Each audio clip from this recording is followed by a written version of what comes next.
يا مساء الخير عليكم، انا البير انطون وبرحب بكم في قناتي قناه تفانين. النهارده وعلى مدار حلقتين هاخدكم في جوله لصرح فني مهم جدا، وهو مدينه الانتاج الاعلامي. خلينا نبتدي نخش على البوابه رقم 4. طبعا انا التصريح بتاعي كنت واخده على بوابه 4، طبعا ما ينفعش، لازم الاول نبقى واخدين تصريح قبل ما نخش المدينه ويبقى محدد لك رقم البوابه اللي انت هتدخل منها.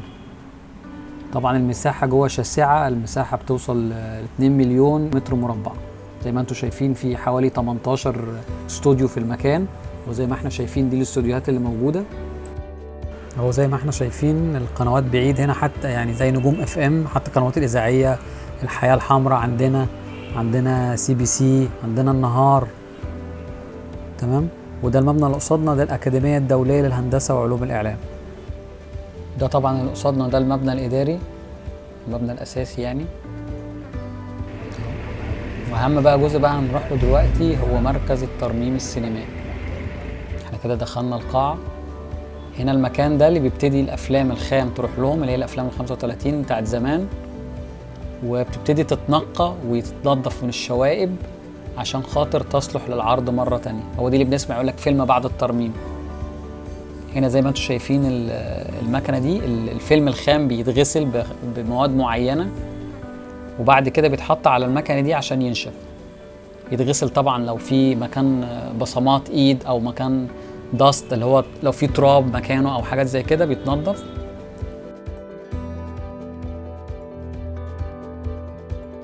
دي العلب بتاعت الخام بعد ما بتتنضف وتتنشف.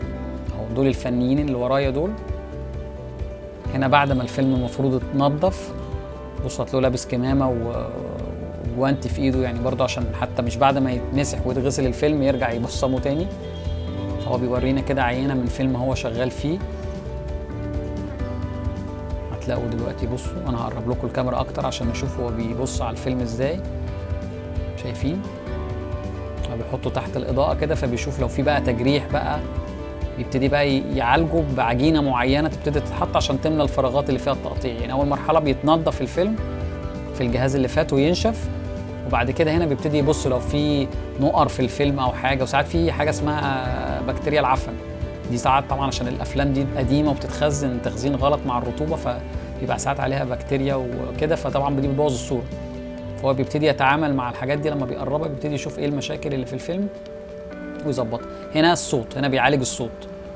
هنا ده ميكسر الصوت، هنا الراجل بيشتغل بياخد تراكات تراك ويبتدي يظبط بقى الفوليوم بقى بتاع الصوت، يعلي يوطي، يظبط ايكواليزيشن وهكذا. دي الاجهزه اللي هم بيشتغلوا عليها سواء الصوره او الصوت. دي الاوضه اللي فيها الراكات، الراك ده اللي هو فيه اجهزه الكمبيوتر اللي بيتعاملوا مع الحاجه.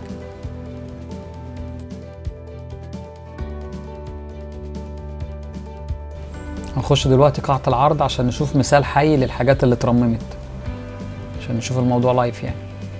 دي قاعه العرض، ودي هنشوف فيلمين دوكيومنتري كده بعد ما ترمموا. هيبقى الشاشه مقسومه نصين، نص شمال ونص يمين، اللي هو افتر وبيفور. الفيلم قبل الترميم شكله عامل ازاي، وبعد ما ترمم بقى عامل ازاي، عشان نعرف الفرق كويس. اول فيلم للزعيم جمال عبد الناصر.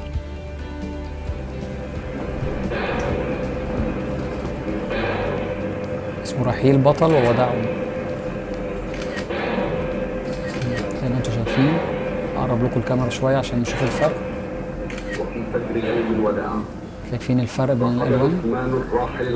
الشمال اللي هو الجزء قبل ما يترمم، الفيلم اللي هو زي ما عرفوا يجيبوه يعني. الناحيه اليمين بعد ما اتعمل له عمليه الترميم، منها الكالر كوريكشن اللي هو تظبيط الالوان، منها لو في نغمشه في الصوره او سكراتشز اللي هي الخربشه او النقط. كل الحاجات دي هتلاقوها مختلفه. حتى بصوا برضو الكتابه شكلها ازاي، الساتوريشن بتاع اللون، بصوا اللون ازاي باين في الناحيه اليمين. بصوا نقاء اللون عامل ازاي ونقاء الصوره. وتطلعت العيون الى السماء ترقب وصول الطائره التي تقل الجثمان الطائر.